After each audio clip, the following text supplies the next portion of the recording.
All right, welcome back. And today we're going to be taking a look at the Be Quiet Dark Rock Slim. So I've been building my 5900X and doing various tests with it and just kind of taking my time putting this computer together. I'm not an extreme enthusiast in the sense that I'm not into AIO water coolings or custom water cooling loops. I'm still a fan of, I'm still a fan of CPU fan coolers, air cooling. I like using these because they're reliable. If the fan goes out, you know in the sense that you can hear it, and I've just always used these. I've actually used AIOs, and I've actually run into issues where they've leaked, they failed, and yeah. I've used fans before, CPU fan coolers before, and I've never had one really fail on me. If anything, the worst that ever happened was that the fan would just start getting a little noisy. So for my 5900X, I decided we're going to go with this Dark Rock Slim. This one has a TDP of 180 watts, and I just want to do a review on it and see if it could hold up to the power of the 5900X. Will it do it? Will it not? Will it do it? Will it not? I don't know. All right, so let's go ahead. Let's open this box up. Let's see what's inside. Now, I've always been a fan of Be Quiet. I've actually enjoyed them. Now, for many years, I did use Noctua, but since they came out, their fans are really quiet. They're very reliable, and I just like the look of them, you know. Noctua, now that Noctua has switched to these black fans, which is a great aesthetic, no more of that tan beige looking color. So, yeah. For my 8700K, I did use the Be Quiet Dark Rock Pro 4, and that worked great for 2-3 years to help me with my 5 gigahertz overclock, but I'm not really into the overclocking scene, and I think this will get the job done. The 5900X is rated for a TDP of 105, and this is for 180. So I do believe that this is actually going to get the job done. So first off, packaging is also awesome. Love the foam. Box for the hardware, your instructions, all that good stuff, which, believe it or not, you should use these instructions because it saves a lot of time since these typically work for AMD and Intel, so make sure you're using the right bracket, all that good stuff. So yeah. All right, let's open this up, and this is it. All right, it's got 4 heat pipes. Yep, 4 heat pipes connected like that, so very simple. I like the material, very lightweight. Well, not really. It's got a good heavy weight to it, so it does feel nice. And one of the reasons why I like this is I don't like using the Dark Rock, Be Quiet Dark Rock Pro 4. That's like a tongue twister. Is that you do run into some memory clearance issues, and I'm not trying to do that. This is actually going to be going in an ATX case build, which we'll be doing later, so definitely stay tuned for that. And I want to make sure that I could pop this in. I'm not going to have any clearance with the side panel because the Be Quiet Dark Rock Pro 4 is a little bit taller, so I think I might run into an issue with that. And not to mention that I don't want to have to be limited on the type of RAM that I'm using or only use one fan. Some other the big CPU coolers, you typically have to use only one fan on one side because the memory is going to cause an issue. Yeah, I don't want to have to run into that when I do upgrade to 64 gigs of DDR4 for this system, so this will work fine. Of course, our Be Quiet fans, I like them. Very simple. 4-pin PWM, which is traditional for most fans for the CPU. So yeah, that's pretty much it. Now, one gripe I do have about the aesthetic, and typically what I have done is the orange. I get it. You want to put your logo in there, but really, orange? If I'm going for a black and gray theme, which I'm going to be doing with my computer, this orange is not ideal. I guess because it's going to be seated like this, you won't see it, but then again, if you see it on the side shot, you are going to see the orange over there. So just kind of something to consider. Typically what I have done is I just take the sticker off or just get a new sticker badging for it. But good luck trying to center it. That tends to be a little tedious. So, all right, so that's where we're at with that. Our hardware. Now, Be Quiet uses this type of mounting mechanism for their fans, which I find them to be very easy and very convenient. Now, if you have the Be Quiet Dark Rock Pro 4, this becomes a little tedious to put on, especially for that center fan and everything. So, but this one will be easy over here. Now, because the way it's set up, and I actually might do it because I still have another one of these fans from another build, is that you can do a push-pull setup. So you have one fan over here and have another fan over there. So I probably will be doing that later on when we complete the build. But for now, we're just going to test it as is with one fan. Oh, and as you can see, which is actually kind of cool, it gives you provisions. So if you do decide to get another one of these fans, you can actually have the brackets to mount them up. So definitely cool. Awesome of Be Quiet for taking that in consideration. Our mounting hardware, which I do like, which is awesome, comes in this plastic bag. Very neat. Very simple. This is our hold down bracket for our CPU mount. All right, so yeah, that's about it. We're gonna pop this on our CPU, see what it looks like, and see if it works. Now they do come with their own little thermal paste. I usually take these and I just use these for like low budget builds. I mean, this will work, this will get the job done, but for what I like to do, and since I am an enthusiast in that sense, I like to use like name brands that I've used. Thermal Grizzly 1, Arctic MX4. So this works great. Like if I'm gonna be working on somebody's office computer and stuff like that, I typically don't like to put these in high-end builds. I'm sure this is great. I've never tested it, but since I've never tested it, I'll just stick to what I typically normally use. So let's get this on the bench, let's mount it, and let's see what this thing can do. So first things first is we want to mount our CPU fan. So we know it's going to go like this, and this is how I'm going to mount it. And the way they just have you mount it is just kind of center it more or less where you want it, just kind of like that. You take these lovely clips, which they're great, but they can be a little cumbersome at times. You kind of slide them onto the fan. I don't know if that picks it up right over there. And then just kind of like to put it right parallel to the bottom over here, the bottom of the heatsink, and just kind of slide it in. And you're gonna see like how it kind of grooves in. This is kind of right there. Done. And that's it. Now we'll go ahead, we'll do that to the other side.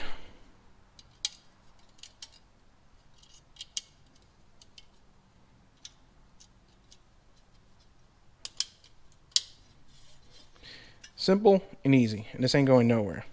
So now something to always keep in mind is this fan can be mounted any which way this way. Make sure you keep in mind of the airflow. I want the heat to kind of blow out this way, so my fan is actually going to push air out this way, and then I'll have a fan on the case that'll also keep exhausting fan out. So just kind of keep in mind of your direction of airflow when you're mounting this. I like to keep my wires on the bottom, and the reason why is because it's so close to the CPU fan header, and then I can kind of tuck it away and just give it a clean look. This is kind of important for your aesthetic, so just keep in mind how you're doing that. Now, the mounting brackets. One thing I do like about Be Quiet in particularly is that they give you, everything's bagged and separate. I've bought CPU coolers where they just kind of throw everything all together and then you gotta kind of figure it out. AMD, Intel. AMD, Intel. I mean, it gets no easier than that. So I'm gonna toss that right over there because we're not doing Intel for this, and we're going with our AMD one.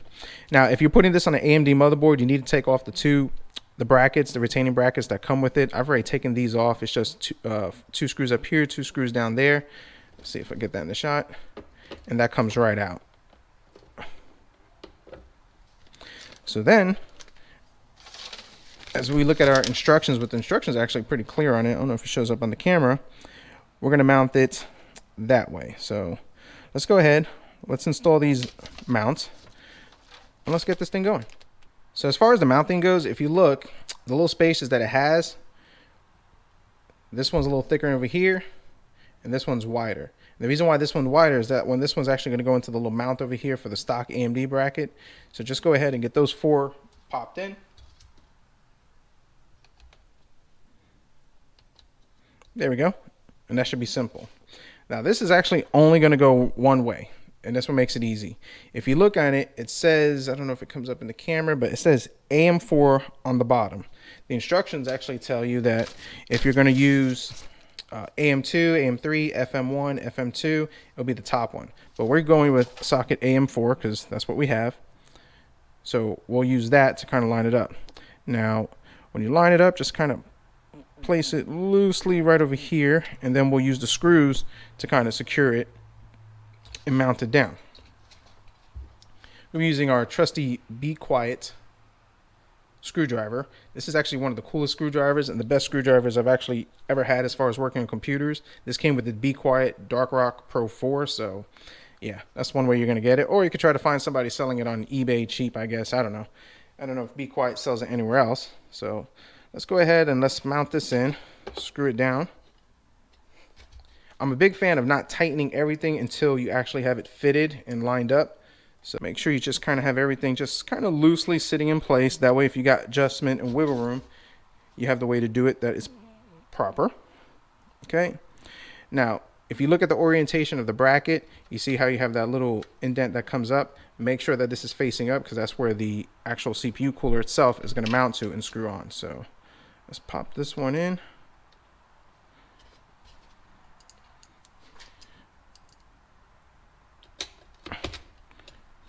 Screw that in.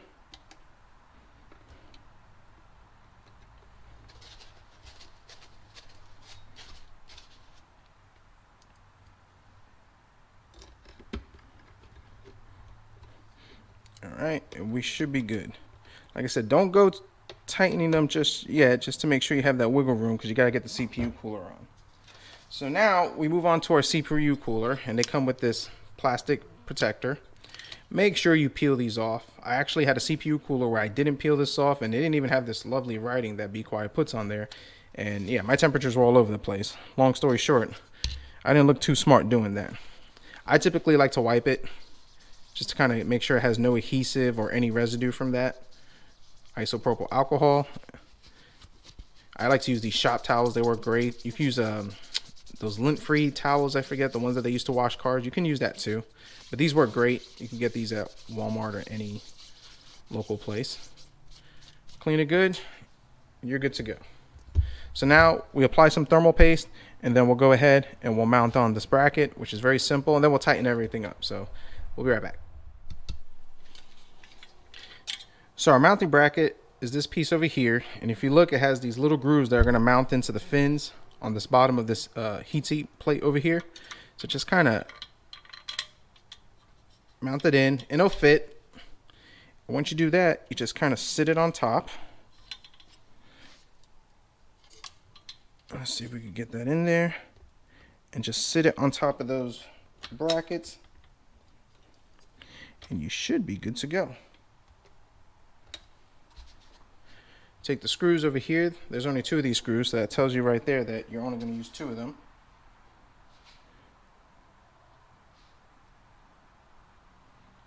I'm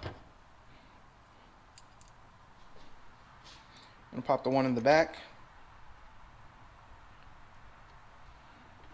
And I can already see that we already kind of jumped ahead over here. So what we need to do now is actually we need to take this fan off, because you can't reach that screw with the fan on. So just take a little flathead screwdriver and just kind of gently pry this.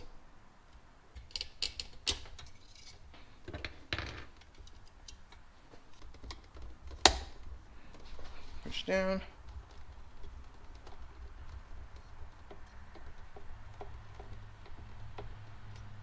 Now typically with these, I tighten them until they're snug. I mean, don't go gorilla crazy with it. If you go gorilla crazy with it, you could strip it, and then that's not good.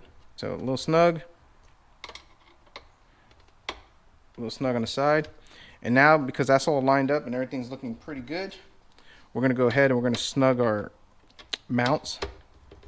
Same thing, just nice and easy. There should be no reason why you're using any more force with it. One thing I like about these Be Quiet screwdrivers is the handle kind of helps you with your torque. If you just kind of use your thumb and 2 fingers, in my opinion, you should be able to get just enough torque that you need just to tighten it. There's no reason why it should be any tighter than that.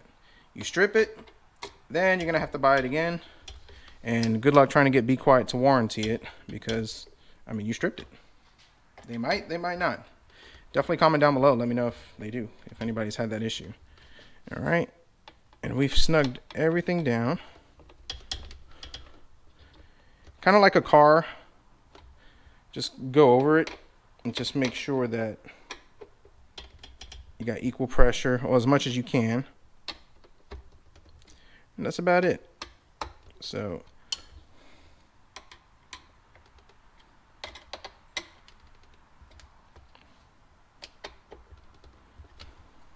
all right. So let's pop. All right, so our Be Quiet CPU cooler is installed. It's running fantastic. And we've been using it for 3 minutes, but just prior to these 3 minutes, I actually did another heat soak on it, just to kind of get this thing more heat soaked and efficient, just to get an idea of what it actually does. We're on an open air test bench, and the reason why I do this is so the case is not a factor in our results. If we put it in a case with restrictive airflow, no airflow, then are we really measuring the true potential of the CPU cooler? So just something definitely to consider for any of you guys trying to do a review or get an idea of what CPU cooler is efficient. So this is why I use this. I like the aesthetic of this. I'm actually thinking about, I will put a push-pull configuration over here to kind of get more airflow going out when it definitely goes in the case. But overall, kind of sleek looking, except the little orange. So now this test has been running for 4.5 minutes, almost going on 5 minutes, and we've maxed out at 77, 76. Our first test was 78, but now we're at 77, 76 degrees. But we're at 78 degrees Celsius. We're running all stock settings, and this thing handles it really well. So now let's put this into perspective. This is kind of not a real world test. This is just kind of a CPU stress test, which I just want to stress the CPU and just see how much this could take it. If you're going to be gaming on this or encoding, you're really not going to probably reach these temperatures. I think you're probably at most will sit at 70, 65 to 70, maybe 65 to gaming, 70 during encoding or stuff like that. So this has a lot of headroom for overclocking if you have the right case on it. So what I would probably do is maybe just give it a little bump overclocking, but I'm not going to go too extreme with it. I'm not going to go like try to beat world records or anything like that. I just want to do some light gaming, encoding, and not really overclock. Maybe a couple of 100 megahertz. I don't know. We're not going to be doing much, but for the build I'm trying to do, the aesthetic I'm going for, this works great. So the Be Quiet Dark Rock Slim, definitely recommend this. Love these coolers. I had the Dark Rock Pro 4, but that's on my 8700K, and because I'm doing a smaller compact build with this, I think this is more than enough to get the job done and will definitely suffice the build that we're trying to put together. So 78 degrees Celsius under full load. Oh, and I should have showed it. Maybe I'll put the footage somewhere in here. On idle, we were sitting at 29 to 30 degrees on idle. So yeah, definitely a great CPU cooler, and I do recommend it. So comment down below, let me know what you think about this Be Quiet CPU cooler. Very easy to install, very easy to use, very effective. Happy with it. If you like the video, hit the like, subscribe if you're not, and we'll see what we come up with next.